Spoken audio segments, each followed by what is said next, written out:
Northanger Abbey by Jane Austen, Volume 1, Chapter 15. Early the next day a note from Isabella, speaking peace and tenderness in every line, and entreating the immediate presence of her friend on a matter of the utmost importance, hastened Catherine, in the happiest state of confidence and curiosity, to Edgar's Buildings. The two youngest Miss Thorpes were by themselves in the parlour, and on Anne's quitting it to call her sister, Catherine took the opportunity of asking the other for some particulars of their yesterday's party.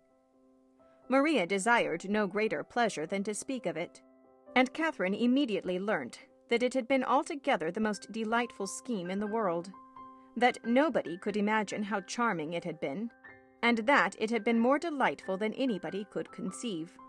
Such was the information of the first 5 minutes. The second unfolded thus much in detail, that they had driven directly to the York Hotel, ate some soup, and bespoke an early dinner, walked down to the pump-room, tasted the water, and laid out some shillings in purses and spars, thence adjourned to eat ice at a pastry-cook's, and hurrying back to the hotel, swallowed their dinner in haste to prevent being in the dark, and then had a delightful drive back, only the moon was not up, and it rained a little, and Mr. Morland's horse was so tired he could hardly get it along. Catherine listened with heartfelt satisfaction. It appeared that Blaise Castle had never been thought of, and, as for all the rest, there was nothing to regret for half an instant. Maria's intelligence concluded with a tender effusion of pity for her sister Anne, whom she represented as insupportably cross, from being excluded the party. "She will never forgive me, I am sure. But you know, how could I help it? John would have me go, for he vowed he would not drive her, because she had such thick ankles. I dare say she will not be in good humour again this month. But I am determined I will not be cross. It is not a little matter that puts me out of temper." Isabella now entered the room with so eager a step, and a look of such happy importance, as engaged all her friends' notice. Maria was without ceremony sent away, and Isabella, embracing Catherine, thus began. "Yes, my dear Catherine, it is so indeed. Your penetration has not deceived you. Oh, that arch eye of yours! It sees through everything." Catherine replied only by a look of wondering ignorance. "Nay, my beloved, sweetest friend," continued the other, "compose yourself. I am amazingly agitated, as you perceive. Let us sit down and talk in comfort. Well, and so you guessed it the moment you had my note? Sly creature! Oh, my dear Catherine, you alone who know my heart can judge of my present happiness. Your brother is the most charming of men. I only wish I were more worthy of him. But what will your excellent father and mother say? Oh, heavens! When I think of them I am so agitated." Catherine's understanding began to awake. An idea of the truth suddenly darted into her mind, and, with the natural blush of so new an emotion, she cried out, "Good heaven! My dear Isabella, what do you mean? Can you really be in love with James?" This bold surmise, however, she soon learnt comprehended but half the fact. The anxious affection which she was accused of having continually watched in Isabella's every look and action had, in the course of their yesterday's party, received the delightful confession of an equal love. Her heart and faith were alike engaged to James. Never had Catherine listened to anything so full of interest, wonder, and joy. Her brother and her friend engaged. New to such circumstances, the importance of it appeared unspeakably great, and she contemplated it as one of those grand events of which the ordinary course of life can hardly afford a return. The strength of her feelings she could not express. The nature of them, however, contented her friend. The happiness of having such a sister was their first effusion, and the fair ladies mingled in embraces and tears of joy. Delighting, however, as Catherine sincerely did in the prospect of the connection, it must be acknowledged that Isabella far surpassed her in tender anticipations.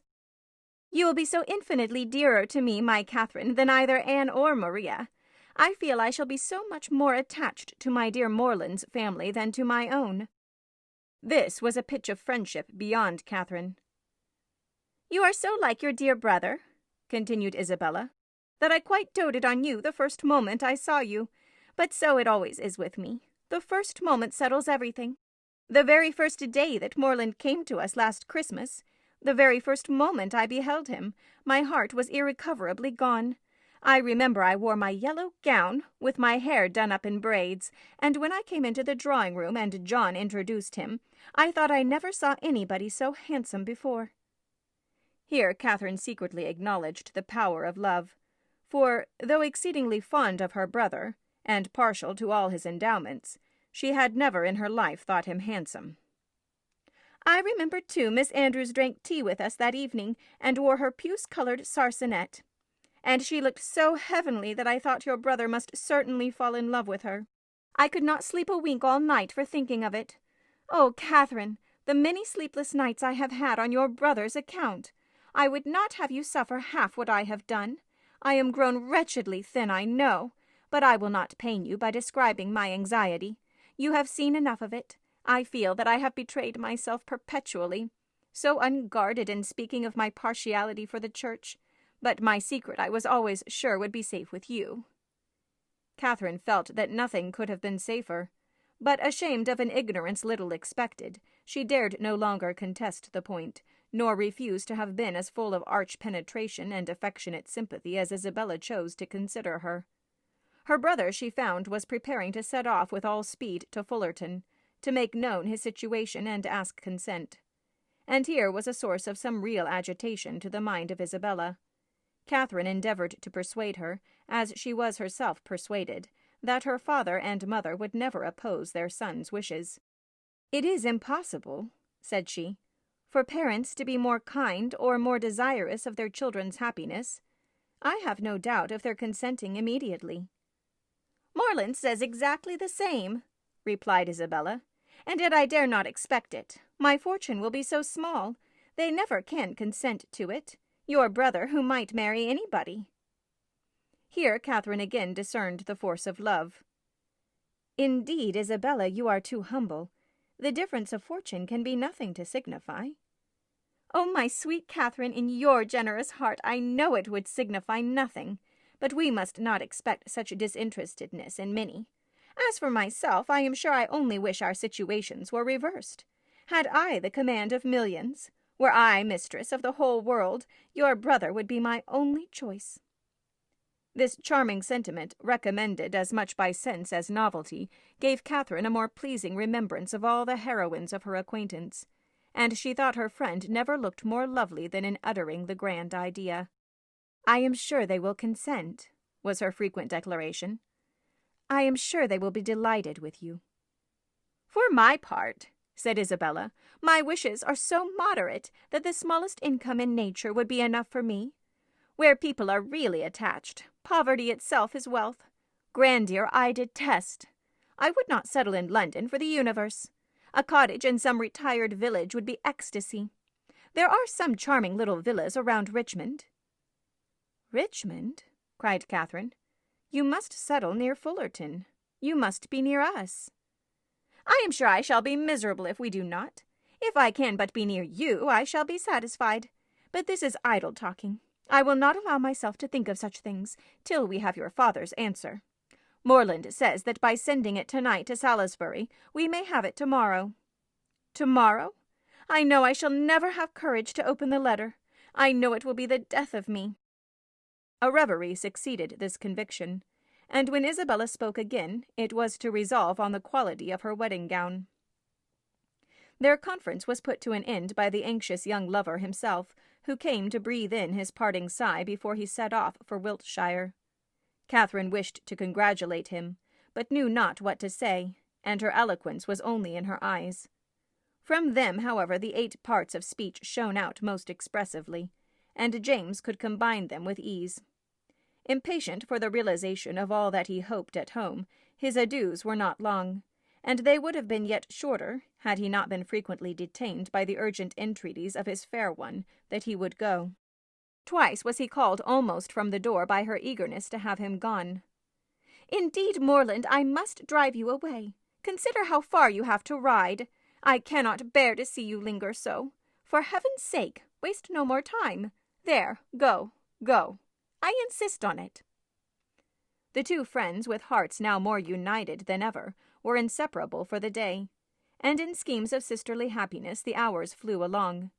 Mrs. Thorpe and her son, who were acquainted with everything, and who seemed only to want Mr. Morland's consent, to consider Isabella's engagement as the most fortunate circumstance imaginable for their family, were allowed to join their counsels, and add their quota of significant looks and mysterious expressions to fill up the measure of curiosity to be raised in the unprivileged younger sisters. To Catherine's simple feelings, this odd sort of reserve seemed neither kindly meant nor consistently supported, and its unkindness she would hardly have forborne pointing out, had its inconsistency been less their friend.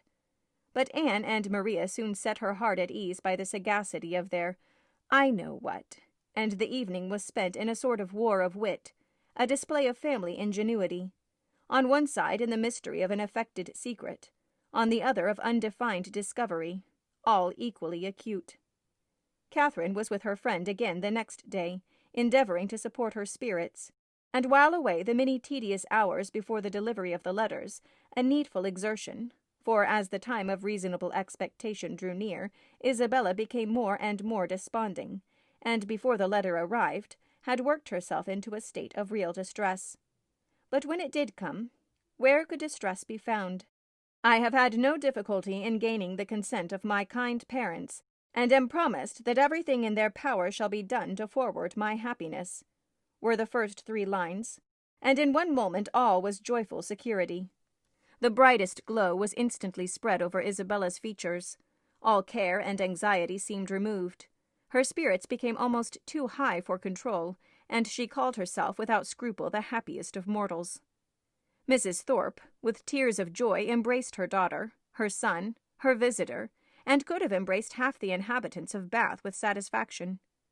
Her heart was overflowing with tenderness. It was "Dear John," and "Dear Catherine," at every word. "Dear Anne" and "Dear Maria" must immediately be made sharers in their felicity, and 2 "dears" at once before the name of Isabella were not more than that beloved child had now well earned.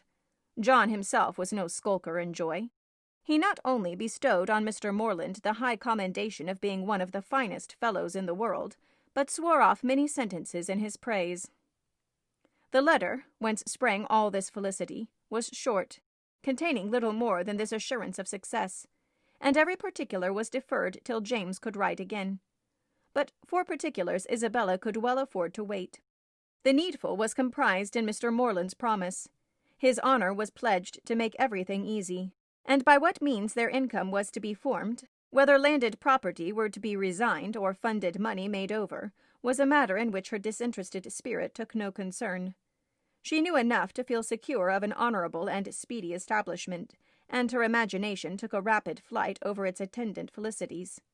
She saw herself at the end of a few weeks, the gaze and admiration of every new acquaintance at Fullerton, the envy of every valued old friend in Putney, with a carriage at her command, a new name on her tickets, and a brilliant exhibition of hoop rings on her finger.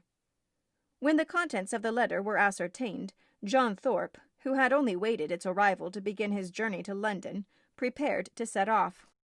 "Well, Miss Morland," said he, on finding her alone in the parlour, "I am come to bid you good-bye." Catherine wished him a good journey. Without appearing to hear her, he walked to the window, fidgeted about, hummed a tune, and seemed wholly self-occupied. "Shall you not be late at Devizes?" said Catherine. He made no answer, but after a minute's silence burst out with, "A famous good thing, this marrying scheme, upon my soul! A clever fancy of Morland's and Bell's. What do you think of it, Miss Morland? I say it is no bad notion." "I am sure I think it is a very good one." "Do you? That's honest, by heavens! I am glad you are no enemy to matrimony, however. Did you ever hear the old song, 'Going to one wedding brings on another'? I say, you will come to Belle's wedding, I hope." "Yes, I have promised your sister to be with her, if possible." "And then, you know," twisting himself about and forcing a foolish laugh, "I say, then, you know, we may try the truth of this same old song." "May we? But I never sing. Well, I wish you a good journey. I dine with Miss Tilney today, and must now be going home." "Nay, but there is no such confounded hurry. Who knows when we may be together again? Not but that I shall be down again by the end of a fortnight, and a devilish long fortnight it will appear to me." "Then why do you stay away so long?" replied Catherine, finding that he waited for an answer. "That is kind of you, however, kind and good-natured. I shall not forget it in a hurry. But you have more good nature and all that than anybody living, I believe. A monstrous deal of good nature. And it is not only good nature, but you have so much of everything. And then you have upon my soul, I do not know anybody like you." "Oh, dear, there are a great many people like me, I dare say, only a great deal better. Good morning to you." "But I say, Miss Morland, I shall come and pay my respects at Fullerton before it is long, if not disagreeable." "Pray do. My father and mother will be very glad to see you." "And I hope, Miss Morland, you will not be sorry to see me." "Oh dear, not at all. There are very few people I am sorry to see. Company is always cheerful." "That is just my way of thinking. Give me but a little cheerful company. Let me only have the company of the people I love. Let me only be where I like and with whom I like, and the devil take the rest, say I. And I am heartily glad to hear you say the same. But I have a notion, Miss Morland, you and I think pretty much alike upon those matters." "Perhaps we may, but it is more than I ever thought of. And as to most matters, to say the truth, there are not many that I know my own mind about." "By Jove, no more do I. It is not my way to bother my brains with what does not concern me. My notion of things is simple enough. Let me only have the girl I like, say I, with a comfortable house over my head, and what care I for all the rest? Fortune is nothing. I am sure of a good income of my own, and if she had not a penny, why so much the better." "Very true. I think like you there. If there is a good fortune on one side, there can be no occasion for any on the other, no matter which has it, so that there is enough. I hate the idea of one great fortune looking out for another, and to marry for money I think the wickedest thing in existence. Good day. We shall be very glad to see you at Fullerton whenever it is convenient." And away she went. It was not in the power of all his gallantry to detain her any longer. With such news to communicate and such a visit to prepare for, her departure was not to be delayed by anything in his nature to urge, and she hurried away, leaving him to the undivided consciousness of his own happy address, and her explicit encouragement. The agitation which she had herself experienced on first learning her brother's engagement made her expect to raise no inconsiderable emotion in Mr. and Mrs. Allen by the communication of the wonderful event. How great was her disappointment! The important affair, which many words of preparation ushered in, had been foreseen by them both ever since her brother's arrival, and all that they felt on the occasion was comprehended in a wish for the young people's happiness, with a remark on the gentleman's side in favor of Isabella's beauty, and on the lady's of her great good luck. It was to Catherine the most surprising insensibility. The disclosure, however, of the great secret of James's going to Fullerton the day before did raise some emotion in Mrs. Allen. She could not listen to that with perfect calmness, but repeatedly regretted the necessity of its concealment, wished she could have known his intention, wished she could have seen him before he went, as she should certainly have troubled him with her best regards to his father and mother, and her kind compliments to all the Skinners. End of Volume 1.